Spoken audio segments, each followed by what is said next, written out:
English education for all চ্যানেলে সবাইকে স্বাগত জানাচ্ছি। আজকের টপিক দ্য গুড মরোর সেকেন্ড এবং থার্ড স্ট্যাঞ্জা।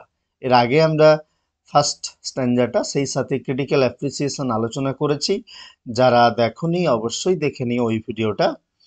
এটা ফার্স্ট স্ট্যাঞ্জা থেকে। আর আজকের আলোচনা সেকেন্ড এবং থার্ড স্ট্যাঞ্জা।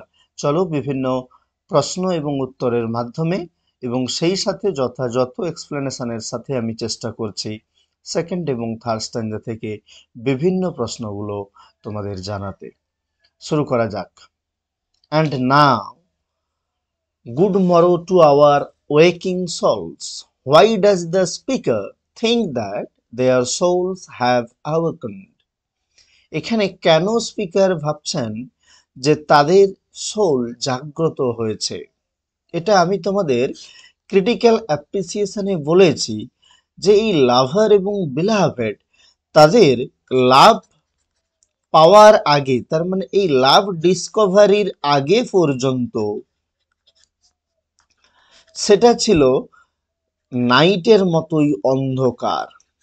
তাহলে before the lover and the beloved met, the life experience of them was like a night.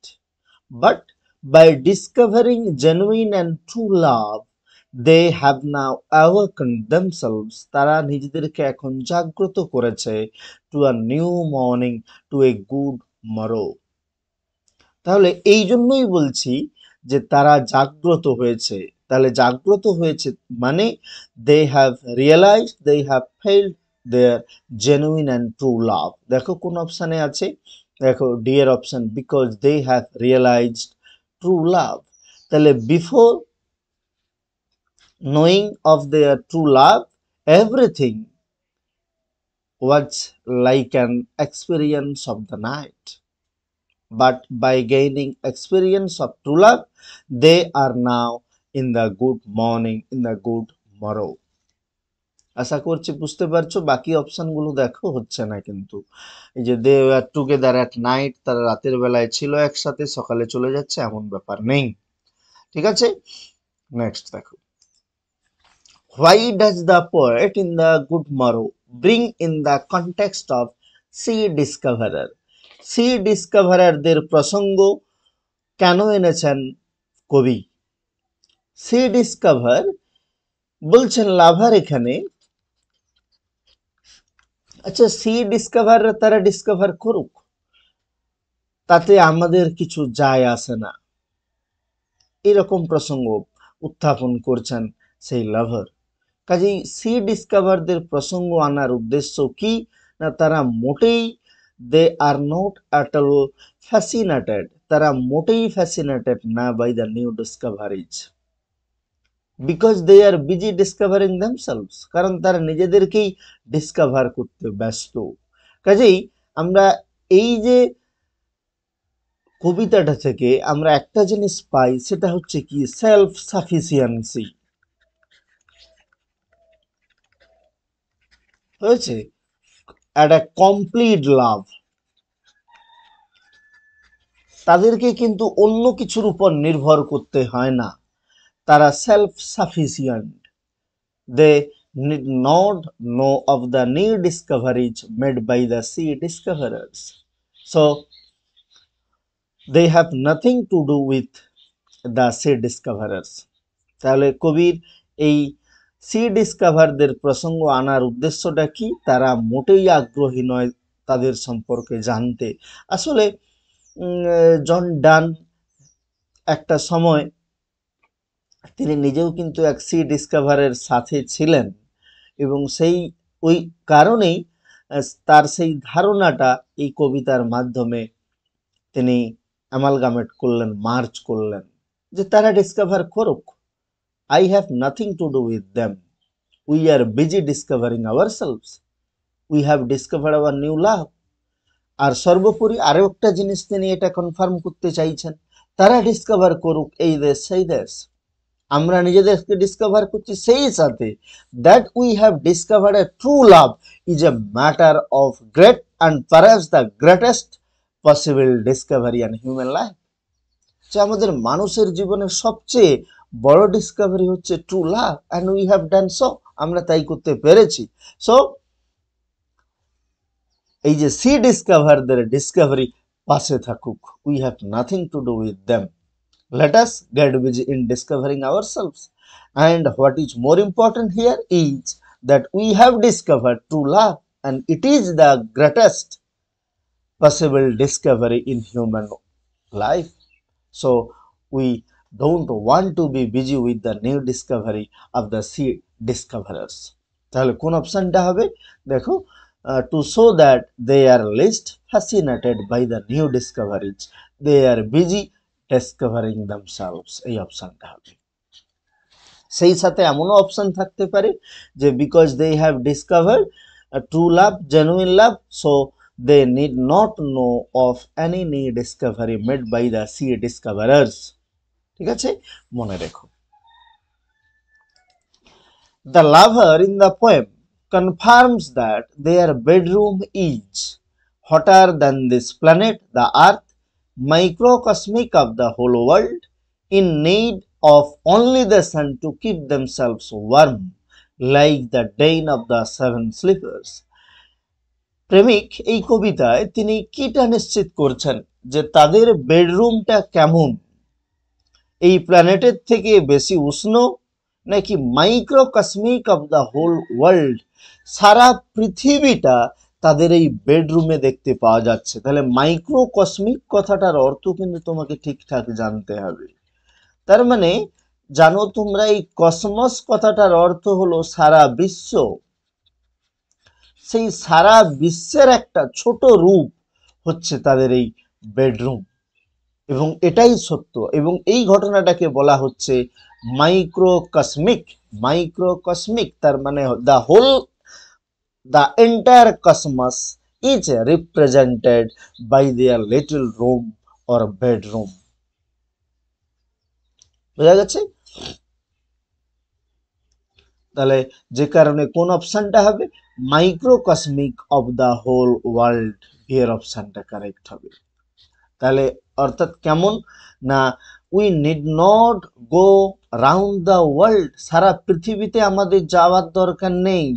If we can see and watch or stay in our bedroom, it means we are getting known to every corner of the world, to every part of the world. এই সারা পৃথিবীর প্রত্যেকটা পার্টকে আমরা জানতে পারবো যদি আমরা এই বেডরুমেই থাকি। কেন না, because our bedroom represents the whole world. ঠিক আছে, যে কারণ এই ঘটনাটাকে বলা হচ্ছে, বা এইভাবে যে রিপ্রেজেন্ট করা সেটাকে বলা হচ্ছে microcosmic. The lover compares himself and his beloved, lover তা নিজেকে এবং তার বিলাভেডকে তুলনা করেছেন কাদের সাথে? দেখো, সি ডিসকভারদের সাথে কিন্তু তুলনা করেননি। Wild swan swimming in the lake of their bedroom, এটাও তুলনা করেননি ওয়াইল্ড সোয়ানদের সাথে। টু হেমিসফায়ারের সাথে তুলনা করেছেন, দুটো হেমিসফায়ার। তাহলে the lover compares themselves to two hemisphere. Hemisphere, hemisphere বলতে জানো, এই যদি আমি ঠিক আঁকতে পারছি না, এরকম পৃথিবী, কাজেই এইটা উপরেরটা একটা হেমিসফেয়ার, এই নিচেরটা একটা হেমিসফেয়ার। ঠিক আছে, নিজেদেরকে দুটো হেমিসফেয়ারের সাথে তুলনা করেছেন। এবং মনে রাখো, এটা কিন্তু একটা মেটাফিজিক্যাল কনসিপ্ট। এই যে নিজেদেরকে কার সাথে তুলনা করা, হেমিসফেয়ারের সাথে তুলনা করা, এটা একটা মেটাফিজিক্যাল কনসিপ্ট। কনসিপ্ট মানে বলেছিলাম একটা এক্সটেন্ডেড মেটাফর, যার মধ্যে একটা ইন্টেলেকচুয়াল ব্যাপার থাকবে, একটা তুলনা থাকবে, intellectual comparison. By the use of geographical imagery, the poet speaker shows that in the world of love, এই যে জিওগ্রাফিক্যাল ইমেজারি ব্যবহার করার মাধ্যমে পোয়েট স্পিকার দেখাতে পেরেছেন বা দেখাতে চেয়েছেন কিটা, 1 + 1 = 2, 1 + 1 = 0, 1 + 1 = 1, 2 lovers minus the world is 0। খুব ইম্পর্টেন্ট কোশ্চেন এবং ইউনিক আই থিঙ্ক। দেখো, যে ওই লাভারদের মতে জিওগ্রাফিক্যাল যে ইমেজারি তিনি তুলে ধরেছেন, প্রেজেন্ট করেছেন, সেই জিওগ্রাফিক্যাল ইমেজারিটা কি? অবশ্যই এই যে হেমিস্ফিয়ারের সাথে তুলনা। তো এই হেমিস্ফিয়ারের সাথে তুলনা করে তিনি কিটা দেখাতে চাইছেন? তাহলে হেমিস্ফিয়ার, এই ওপরেরটা একটা হেমিস্ফিয়ার, নিচেরটা একটা হেমিস্ফিয়ার। তাহলে এই 1+1 ইকুয়াল টু আমাদের লজিক্যালি কি হয়? 2 হয়। কিন্তু জন ডান দেখো কি সুন্দর উইট, কি সুন্দর তার কনসিডের ব্যবহার, তুলনার মাধ্যমে তিনি কি দেখাতে চেয়েছেন? 1+1 মানে 2 নয়, বরং 1। তাহলে আমরা এক একটা হেমিস্ফিয়ার, এবং এই দুটি হেমিস্ফিয়ার মিলে আমরা আবার একত্রিত হব, একটা সিঙ্গেল এন্টিটিতে পরিণত হব। তাহলে we will have single entity. হয়েছে? তাহলে এই জন্য বলা হচ্ছে কি 1+1 ইজ 1। এক এবং এক মিলে একই হয়। এটা কাদের মতে? প্রেমিকদের কাছে, প্রেমিকদের কাছে এটা।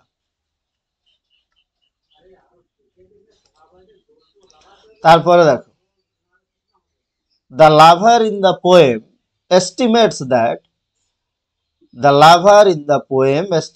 that প্রেমিক কি মনে করেছেন এই কবিতায়? The lover and his lady love are better than 2 7 sleepers who had peace. এই প্রেমিক এবং প্রেমিকা তারা প্রেমিক কি মনে করছেন? যে তারা বেটার 7 স্লিপারদের থেকে। 7 স্লিপার্স যাদের মধ্যে শান্তি রয়েছে, জীবনে কোনো ডিস্টারবেন্স নেই, জীবনে কোনো উদ্বিগ্নতা নেই, তারা এমনটা মনে করছেন না। 7 স্লিপারদের প্রসঙ্গ আসলে এসেছে কোথায়? না, যেখানে তিনি মানে এই লাভার অ্যাজিউম করছেন, কল্পনা করছেন যে এই প্রেমিকার সাথে সাক্ষাতের আগে আমাদের অস্তিত্ব কেমন ছিল, হয়তো আমরা সেই 7 স্লিপারদের মতোই প্যাসিভ ছিলাম, ডেনে আমরা ছিলাম। হয়েছে? কাজে এটা হবে না। The lover and his lady love are better than the 2 hemispheres. Lover এবং লেডি লাভ অনেক ভালো দুটো হেমিস্ফিয়ারের তুলনায়। তাহলে এটাই ঠিক।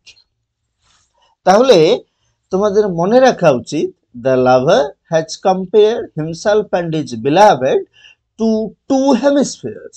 Not only that, he also affirms that they are rather better than the 2 hemispheres.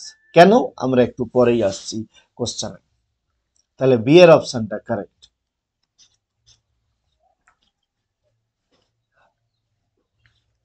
তারপরে দেখো, what falls does the lover find with the hemisphere? কি ত্রুটি তিনি পেয়েছেন হেমিস্ফিয়ারের সাথে? তাহলে এই যে বলছেন we are rather better then the 2 hemispheres, কেন? তাহলে আসল হেমিস্ফিয়ারদের কি প্রবলেমটা বা ডিফেক্টটা রয়েছে? কিটা? না, they have sharp south and declining north. দেখো কোন অপশনটা? যেখানে কবি বলছেন, মনে রাখবে, ডিক্লাইনিং ওয়েস্ট আর হচ্ছে শার্প নর্থ। কেন? আমি একটু পরে আবার কোশ্চেনে আলোচনা করছি। তাহলে এই দুটো হচ্ছে ডিফেক্ট। কাদের ডিফেক্ট? দুটো হেমিস্ফিয়ারের। কি না, they have sharp north and declining West.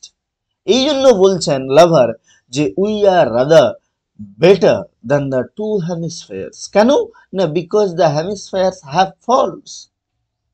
The north part is very sharp and the west part is declining. But we, the two lovers, have no defect at all. বুঝা গেছে? The expression sharp north and declining west imply, এই দুটো জিনিস কিটা ইঙ্গিত দিচ্ছে, কিটা imply করছে? দেখো, শার্প নর্থ আমরা জানলাম এই দুটো ত্রুটি হেমিস্ফিয়ারের। শার্প নর্থ রয়েছে, সেই সাথে ডিক্লাইনিং ওয়েস্ট রয়েছে। এটার মাধ্যমে আসলে কবি কিটা বোঝাতে চাইছেন?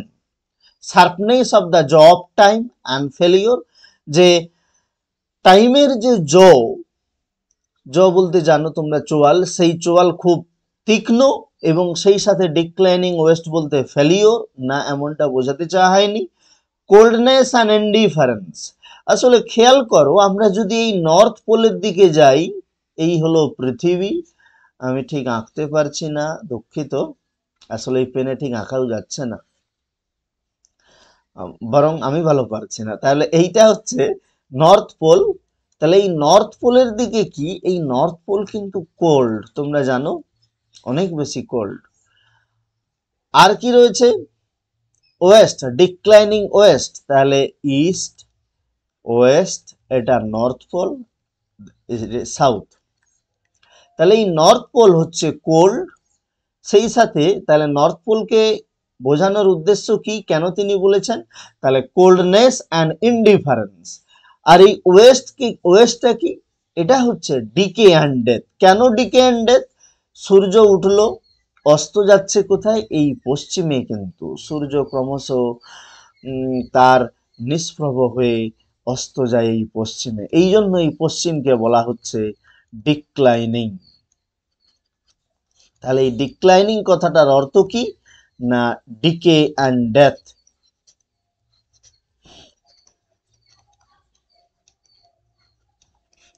আর নর্থের উদ্দেশ্য কি, নর্থ বলার উদ্দেশ্য এই যে কোল্ডনেস অ্যান্ড ইনডিফারেন্স, তাহলে এইটা ইমপ্লাই করছে, মনে রেখো। Whatever dies was not mixed equally in the line there is a reference to. দেখো এখানে একটু তোমাদের অনেকের সন্দেহ হতে পারে, DYES, এই ডাইজ বলতে দু রকম। এই ডাইজ কথাটার অর্থ হলো, এই ডাইজটা কি হিসাবে ব্যবহার করা হয়েছে, না একটা পান। পান বলতে কি, না দ্ব্যর্থ বোধক অর্থ থাকে পান কথাটার অর্থ, যেখানে দু রকম মানে থাকে, ঠিক আছে? তো এই সে পানে ডাই কিভাবে, না একটা বলতে এই মৃত যেটা, আরেকটা ডাই বলতে কালার বা মিক্সচার, এমন অর্থটা বোঝানো হয়েছে, ঠিক আছে? দেখো এবার হোয়াট এভার ডাইজ, আচ্ছা যদি কখনো ডাই থাকে, বলে সেই মিশ্রণ, সেই মিশ্রণটা যদি ওয়াজ নট মিক্সড ইকুয়ালি, যদি ঠিকঠাক ভাবে না মেশানো হয়, তাহলে বোঝা গেছে এখানে ডাই বলতে যেমন মিশ্রণকে বোঝানো হচ্ছে, আবার কি বোঝানো হচ্ছে, না যা কিছু মারা যায় সেগুলো, মানে যেগুলো which the things that are subjected to death and decay, বা ডিকে অ্যান্ড ডেথ, সেই সমস্ত জিনিসগুলো যেগুলো মারা যেতে পারে, শেষ হতে পারে, যার ক্ষয় আছে, সেগুলোকে যদি ঠিকঠাক ভাবে না মেশানো হয়, তাহলে এর পরের লাইনে কি আছে, না তাহলে ওই দুটো ইনগ্রেডিয়েন্টস যেগুলোকে মিশানো হচ্ছে, দে উড ফল অ্যাপার্ট, তারা আলাদা হয়ে যাবে। অর্থাৎ এখানে কবি বলতে চাইছেন, আমরা দুজন যারা কিনা হচ্ছে ইনগ্রেডিয়েন্টস কিসের, না ট্রু লাভের, এই ট্রু লাভের ইনগ্রেডিয়েন্টস আমরা যারা কনস্টিটিউয়েন্টস, যারা আমরা প্রেমিক প্রেমিকা, আমরা যদি একে অপরের প্রতি ঠিক একই রকম ভাবে একে অপরকে একই রকম ইন্টেন্সিটি নিয়ে ভালোবাসতে না পারি, তাহলে we would soon fall apart. যেভাবে ডাইজের ক্ষেত্রে, রঙের ক্ষেত্রে, যে দুটো ভিন্ন রঙকে যদি মেশানো হয় এবং দুটো যদি আলাদা আলাদা পরিমাণ হয়, ইন্টেন্সিটি তাদের যদি কম থাকে, তাহলে তারা আলাদা হয়ে যায়।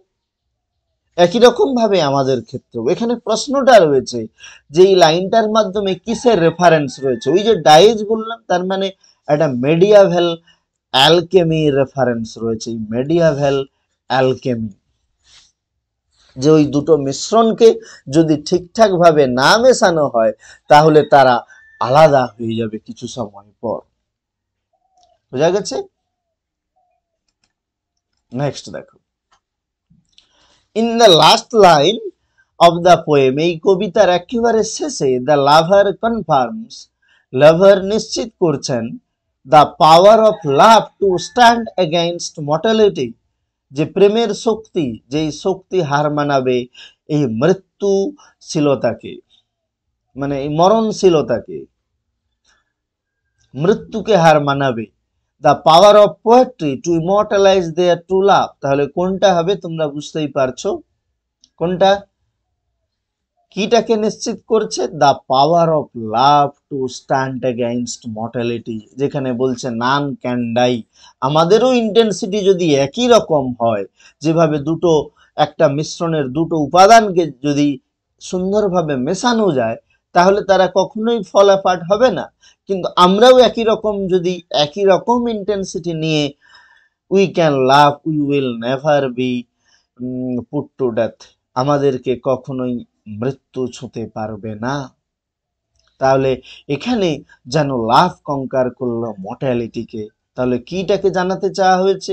The power of love to stand against mortality.